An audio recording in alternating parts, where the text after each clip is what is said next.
Hello, denizens of the internet. Hey, Netflix. How come I had to randomly find this show of yours, Griselda, starring Sofia Vergara, in some online fanzine talking up new shows to watch? You didn't even send me an email highlighting it, Netflix.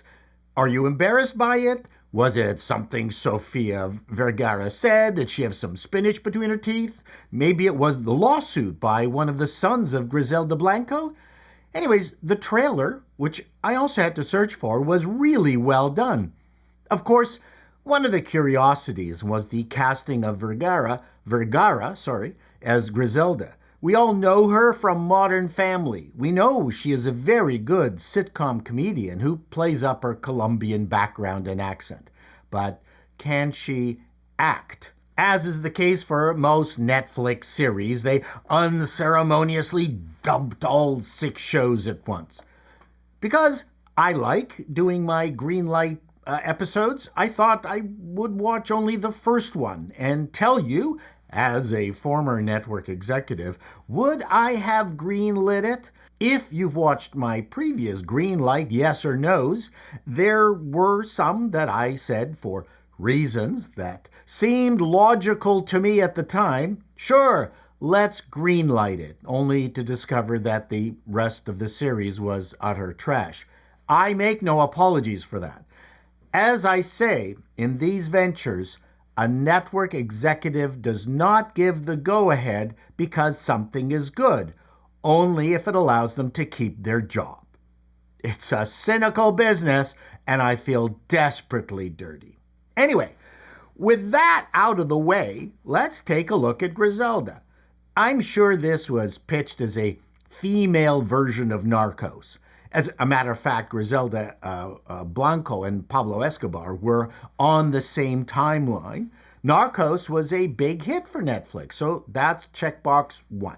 It was created by some of the same creative team that came from Narcos. There, 2 check marks. Takes place in 1970s Miami, 3 check marks. Love that. Stars Sofia Vergara. Now, that would be a pause. Yes, she's hot. But all we've seen her in were comedies and makeup ads. She has an exec producer credit on the show, but as we all know, that could mean either she was very much involved or just an empty suit, or dress in this case, with, for a credit. Audiences are fickle. They don't like their favorite TV actors venturing out of their lane. Did the producers have to show Netflix execs pictures of a tougher, toned-down Vergara? I don't know. But it would be the kind of thing execs in my time would have demanded because they were uncreative dimwits. Or they were just flexing. Flexing for no good goddamn reason was a very important thing to do, and I'm sure that still happens. I am concerned that I don't recognize anyone else in the cast, but outside of Ricardo Montalban, Chito Rivera, and Gomez Adams, my Latino talent knowledge is limited. So, let's move on to the pilot episode. Warning, there will be spoilers. It starts off with an intriguing title slate. The only man I was ever afraid of was a woman named Griselda Blanco. If you know nothing about Griselda, as I hadn't, but you know who Escobar is, then this one simple sentence explains the entire series. The opening scene has Griselda coming into what I guess looked like her home, injured. Opening with some action is always a good grabber. Now we want to know what, how, why, and how badly is she hurt. That's quite some wound. Okay, that does not look like the Sofia from Modern Family. Title slate. Right off the bat, they did the 2 things any show needs to do fairly quickly and efficiently. It introduces us to the lead character and makes us want to continue to watch. Griselda calls an acquaintance in Miami. We learn that Griselda has 3 kids. She asks if Carmen has a spare room. Carmen says, but it's small. The subtext here is that she would prefer Griselda to not come to her house. Griselda ignores her small protest and says, Thank you so much, and hangs up immediately. What does this show us? Griselda is determined. When given even a small opening, she takes it. Carmen finishes off by saying, shit. Does she have history with Griselda? Why doesn't she want to help?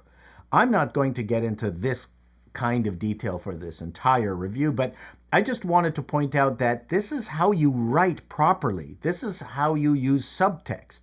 People almost never say what they feel.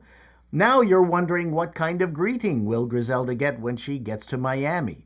We see her three sons. They are packing. They are complaining, which is a great dialogue trick to avoid it from sounding like endless exposition. We see her car. Even if you don't know the model, most people will instinctively place it. Of course, it's a 70s era Oldsmobile Toronado. Duh. She is nervously leaving. Then we get this text overlay. Medellin, Colombia, 1978. What's an expensive American land yacht doing in Colombia? This tells us she has money. Colombia and the Escobar reference solidifies the fact that drugs are involved. You see, I'm not so dumb. There is a nice scene in the car where the boys realize they will have to learn English. The youngest one doesn't want to go. Quick scene on an airplane, and finally a taxi into Miami. And we've gone from dark, dangerous to bright, positive, colorful. They arrive at Carmen's house, and we get to enjoy the brilliant invention of the high-waisted jean. Whatever were they thinking? We get a scene with Griselda and her kids. Family is very important in this show.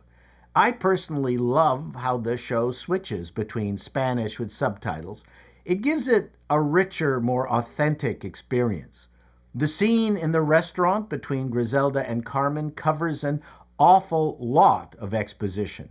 We find out both were in the drug business, but Carmen is out, and more importantly, Griselda promises that she is also out, which we all know is a lie. The writers have set Chekhov's gun that will go off later, actually multiple times in the show. In the bedroom, she opens a travel bag, pulls out a teddy bear for her youngest, and then pulls out the kilo of cocaine she had hid in the kid's bag. Nice melodramatic contrast between the bear and the illegal drugs. She doesn't differentiate between the two. And she's smiling. She had the nerve to cross the border with it. So many bits of character shorthand, including confirmation that she lied to Carmen in just the scene earlier. Not a fan of the green tone to the show. At least in the dark parts. Here, Griselda looks more like She-Hulk. She's working at Carmen's travel agency, bored out of her tree, and she makes a call to a drug connection who tells her that he doesn't know where she is, but he's looking for her. We don't know who he is yet, but it heightens the danger. She tells Arturo flat out that she wants to start her own smuggling business. This is great because it avoids the usual movie trope of, trying to find work first, failing, or being discriminated against, and only then having to turn to the bad side. No, she wants to go to the bad side immediately, now. Griselda is ready to attempt her first break. We see in the parking lot an expensive Lamborghini pass, and the camera settles on her little shitbox. Another bit of directorial shorthand. She enters wearing something flashy. We are in a club, and music is great. This is who she wants to meet with. She targets a low-level hanger-on, shows him what she's got. She's not shy. He's happy. Griselda wants to meet the boss. The punk is happy to show off his new acquaintance. She makes her pitch. The boss tells her to get lost. He only deals in volume, and the 1 kilo she has is worthless. We know she is desperate for cash. The punk she befriended follows her to the parking lot to her car, threatens her. She gives him her kilo from the trunk and he punches her to the ground. Griselda is at a desperate low point. What she's doing is bad, but somehow we're rooting for her. We zip back in time to Colombia. She is in the car with her husband, Alberto. She is in the dress we saw her in at the beginning. So we are anticipating that we might find out how she got hurt. Their business is in trouble. He screwed up, and he offers Griselda to Fernando to exchange his debt for sex, his wife's sex. Not something I would recommend most married couples do. The stakes are high. Griselda knows what she has to do. It's a very tense exchange, big drama, quietly done. No one screaming. There is Alberto's implication that since Griselda was a prostitute, that she will always be one. Whew. We also now know who he is, Fernando. We cut back to their present. The asshole is trying to sell the kilo someplace else. He looks a bit like Richard Pryor here. Is that Griselda's car pulling up in the background? Nice directing shorthand, all in one shot. After he comes out of the bar, Griselda is waiting for him with baseball bat in hand and beats his legs. And we're cheering. Set up in a couple of scenes earlier, payoff now. I love this quick payoff style of writing. The guy's face here is just great.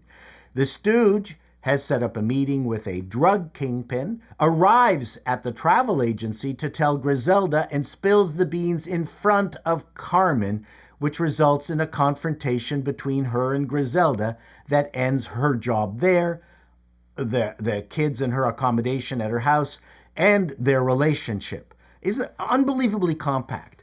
Time to meet the boss man at the El Floridito. Ari is happy to see her, knows her by reputation.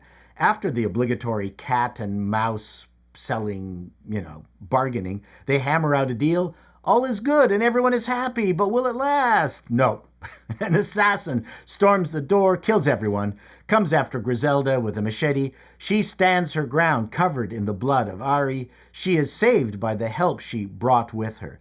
Griselda, in hiding, recognizes the henchmen from the first group she met. We cut back to Colombia, where she meets up with her husband at a pool hall, and his most urgent concern is, did she enjoy sex with Fernando? Typical guy. She tells him she's done. She's leaving. He says, sure, okay. No, of course not. He threatens her. She kills him, and the dude at the door gets a shot off and grazes her side, but she kills him also. So now we know where the wound off the top of the show came from. That is the face of a defiant woman. Look at this goddamn visual shorthand, folks. One shot. Back in the present, I really love this scene. Griselda walks confidently into the bar of the guy who just tried to kill her. He points out how bad she looks, but she returns with, I'm a housewife covered in blood. I've run drugs for 10 years. This is nothing. Hey, Greta Gerwig, now that's an empowering woman's speech. She agrees to his terms to bring drugs in volume. That's the cliffhanger for the next episode. And she does this great power walk out of the bar. Just love it. There you go. If this pilot had landed on my desk, would I have greenlit it? Absolutely yes. In movies and TV, you have to surprise people. Sofia Vergara started off as a curiosity and became a surprise. That's what you want. 3 storylines were wrapped up. She sold her kilo. We found out how she was wounded. She made the connection to the boss man. Every scene was meaningful and moved the story ahead. The acting was great. Griselda is a boss girl, I believe. And do you know why? Because she could smile and enjoy the moment. I will now move on to watch the rest of the series. I'll be back with a Was I Right or Wrong wrap-up. Till next time, denizens, be seeing you.